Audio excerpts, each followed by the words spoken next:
Morning students, आज का जो लेक्चर है ये है हमारी क्लास 7th के लिए। और आज जो चैप्टर हम पढ़ेंगे ये है चैप्टर नंबर 16। चैप्टर का नाम है एटमॉस्फेरिक प्रेशर एंड विंड्स। ये सोशल साइंस का चैप्टर है, chapter number 16 atmospheric pressure and winds.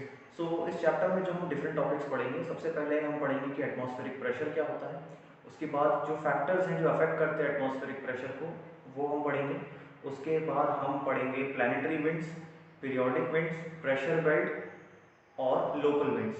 सो इतनी चीज़ों के बारे में हम इस चैप्टर में हम जानकारी लेंगे। सबसे पहला जो हमारा टॉपिक है, the first topic in this chapter is atmospheric pressure. So now what is atmospheric pressure? Atmospheric pressure होता क्या है? तो atmospheric pressure is defined as the pressure exerted on the surface of the earth by the weight of the air which is maximum at sea level. यानी कि जो atmospheric pressure होता है ये प्रेशर होता है जो कि एयर एक्सर्ट करती है अर्थ के सरफेस के ऊपर, जो कि मैक्सिमम होता है सी लेवल पे। यानी कि जो फोर्स जो एक्सर्ट करती है, यानी कि जो प्रेशर एक्सर्ट कर रहा है यहाँ पे, जो एयर जो है वो सरफेस के ऊपर जो एयर है जो कि फोर्स या प्रेशर हम कह सकते हैं सिंपली, जो प्रेशर एक्सर्ट कर रही है ज़मीन के ऊपर सरफेस पे, उस प्रेशर को हम कहते हैं एटमॉस्फेरिक प्रेशर। तो अब ये तो हो गया एटमॉस्फेरिक प्रेशर के एटमॉस्फेरिक प्रेशर क्या था। नेक्स्ट आता है कि एटमॉस्फेरिक प्रेशर को कौन कौन सी चीज़ें जो अफेक्ट करती है, यानी कि the factors affecting the atmospheric pressure. तो यहाँ पे there are two major factors जो कि अफेक्ट करते हैं which influence the atmospheric pressure on an area, और ये होते हैं they are the temperature and altitude. यानी कि दो चीज़ें होती हैं। सबसे पहला होता है टेम्परेचर, टेम्परेचर यानी कि तापमान, और ऑल्टीट्यूड, ऑल्टीट्यूड यानी कि हम कह सकते हैं कि हाइट। तो अब यहाँ पे सबसे पहला जो पॉइंट है, जो कि सबसे पहला जो फैक्टर है वो है टेम्परेचर। तो टेम्परेचर क्या है, देखिए, air rises upwards when it gets heated and sinks down when it gets cooled. These movements of the air causes low pressure and high pressure respectively. Rising air exerts little pressure while cool air sinks down exerting more pressure. देखिए, जो हवा होती है, जो air है हमारे atmosphere में, उसकी एक प्रॉपर्टी होती है कि जब वो हीट होती है तो वो एक्सपैंड होती है। एक्सपेंशन मीन्स कि जब ये हीट होती है तो इसके मॉलिक्यूल्स एक दूसरे से दूर दूर चले जाते हैं and the air becomes rarer, कि अब जो एयर है उसकी डेंसिटी काफ़ी कम हो जाती है, और जो गर्म हवा होती है ये ऊपर राइज करती है, यानी कि ज़मीन के सरफेस से ये ऊपर जाती है। तो जो गर्म हवा है, जो वार्मर एयर है, इसकी डेंसिटी हो जाती है कम और ये इवेंचुअली राइज करती है।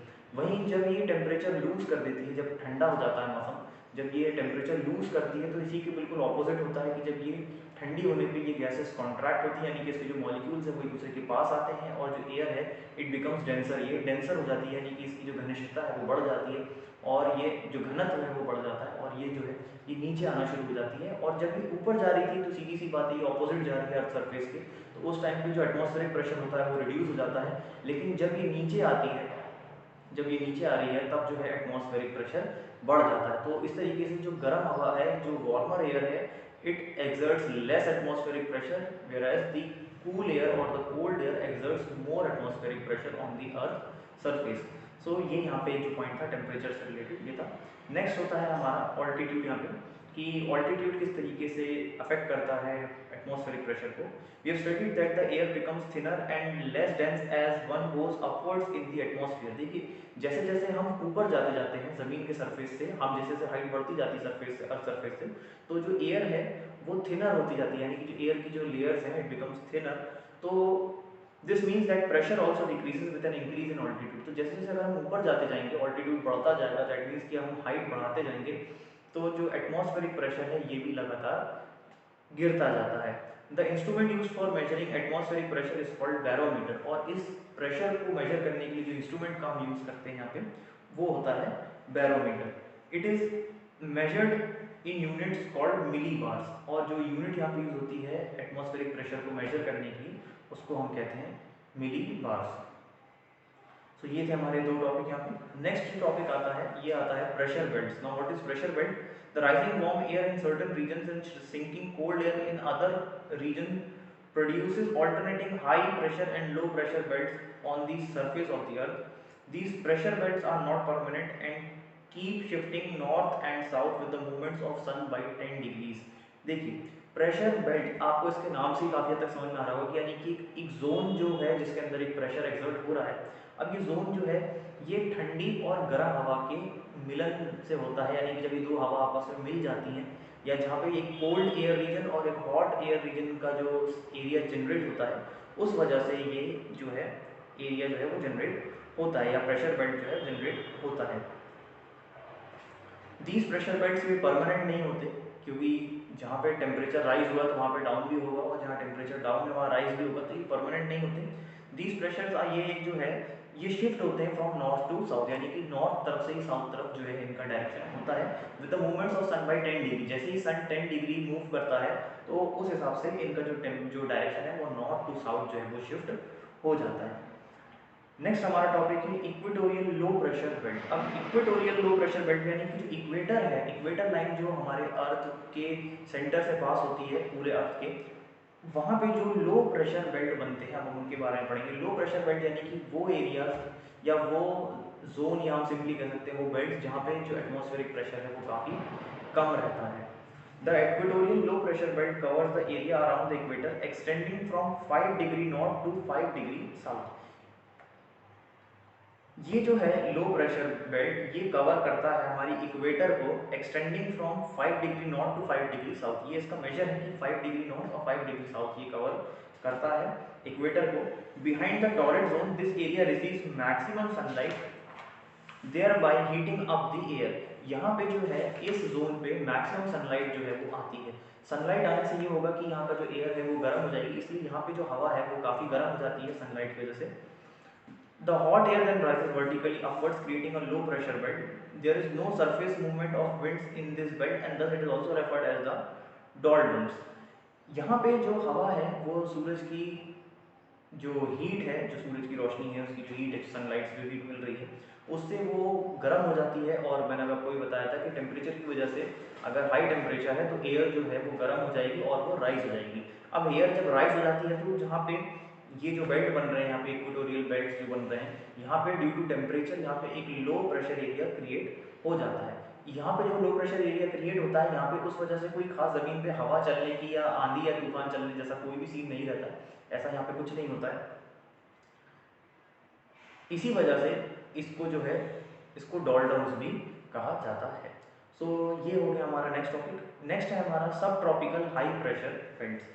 The air that rises upwards from the equatorial low pressure belt sinks down, leading to the increase in atmospheric pressure around 30 degree north and 30 degree south beyond the tropics. अब जो tropical region है हमारे अर्थ पे, तो वहाँ पे जो अर्थ है वो राइज होती है from low equatorial low pressure belt. यहाँ पे एयर अपवर्ड राइज होती है लो इक्वेटोरियल प्रेशर बेल्ट से राइज होती है and sinks down leading to the increase in atmospheric pressure.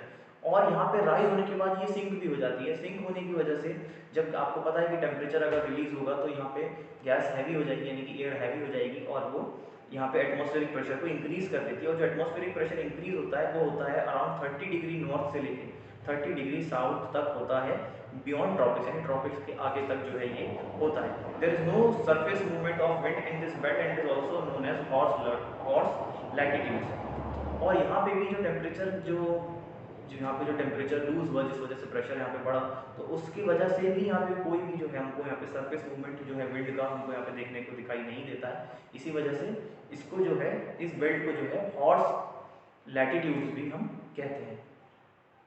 Next आता है सब पोलर लो प्रेशर बेल्ट्स। अब जो सब पोलर लो प्रेशर बेल्ट्स हैं ये है the region around 60 degree north and 60 degree south latitudes corresponds to the subpolar low pressure belts. In this belts cold winds from polar region meet the warm winds from the tropical region. यहाँ पे देखिए जो reason 60 degree north से 60 degree south latitude तक है corresponds to the सब polar लो pressure belt. तो यहाँ पे जो है ये सब पोलर लो प्रेशर बेल्ट का एरिया है। यहाँ पे लो प्रेशर एरिया ही रहता है, यहाँ पे लो प्रेशर बेल्ट्स फॉर्म होते हैं। इस बेल्ट में cold winds from polar region meet the warm winds from the tropical reason.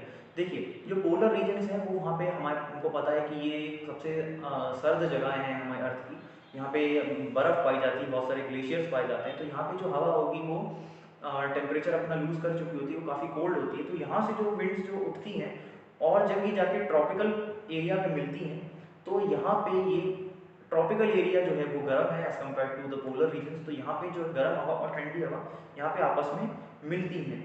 तो ये यही जो रीजन है ये एक बेल्ट जो है वो फॉर्म करता है जिसको हम कहते हैं सब पोलर लो प्रेशर बेल्ट। नेक्स्ट आता है पोलर हाई प्रेशर बेल्ट, अब पोलर एरियाज में जैसे कि हमारा साउथ पोल हो गया, नॉर्थ पोल हो गया, तो वहाँ पे जो हाई प्रेशर बेल्ट बनते हैं जहाँ पे एटमॉस्फेरिक प्रेशर काफ़ी हाई है, polar high pressure persist at the poles throughout the year because of the prevalence of very low temperature all the year around। देखिए जो पोलर पे जो हमारे जो पोल्स हैं यहाँ पे जो सब हाई प्रेशर इस वजह से बना रहता है क्योंकि यहाँ पे बहुत ज़्यादा लो टेम्परेचर है, यहाँ पे एक्सट्रीमली लो टेम्परेचर है, जिस वजह से यहाँ पे जो है प्रेशर जो है वो प्रेशर हाई ही रहता है पूरे साल, क्योंकि बहुत ज़्यादा टेम्परेचर कम होगा तो एयर बहुत हैवी हो जाएगी और वो अर्थ सरफेस पे बहुत ज़्यादा फोर्स एक्सर्ट करेगी।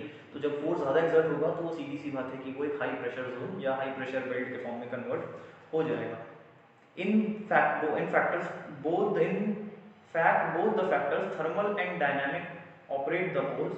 यहाँ पे थर्मल यानी कि जो हीट है और डायनामिक्स यानी कि मूवमेंट, यहाँ पे ठंडी हवाओं का जो मूवमेंट है ये दोनों चीज़ें अफेक्ट करती हैं, यानी कि टेम्परेचर और उनका movement. There is thinning out of the layers in air due to rotation of the earth as the air spreads outward due to this factor, but this effect is overshadowed by the thermal factor and hence pressure is produced due to very low temperature।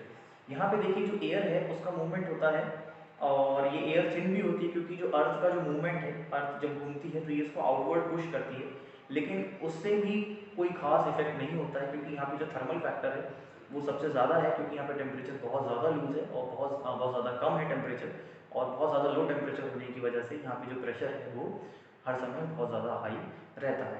सो आज की class में हमने देखा कि atmospheric pressure क्या होता है, atmospheric pressure को कौन कौन सी चीज़ें अफेक्ट करती है, जैसे कि टेम्परेचर, ऑल्टीट्यूड, ये दो चीज़ें उसको इफेक्ट करती हैं। प्रेशर बेल्ट्स क्या होते हैं, इक्वेटोरियल लो प्रेशर बेल्ट्स क्या होते हैं, सब ट्रॉपिकल हाई प्रेशर बेल्ट्स, सब ट्रॉपिकल लो प्रेशर बेल्ट्स और पोलर हाई प्रेशर बेल्ट्स के बारे में आज हमने पढ़ा। सो आज की क्लास के लिए इतना ही, थैंक यू।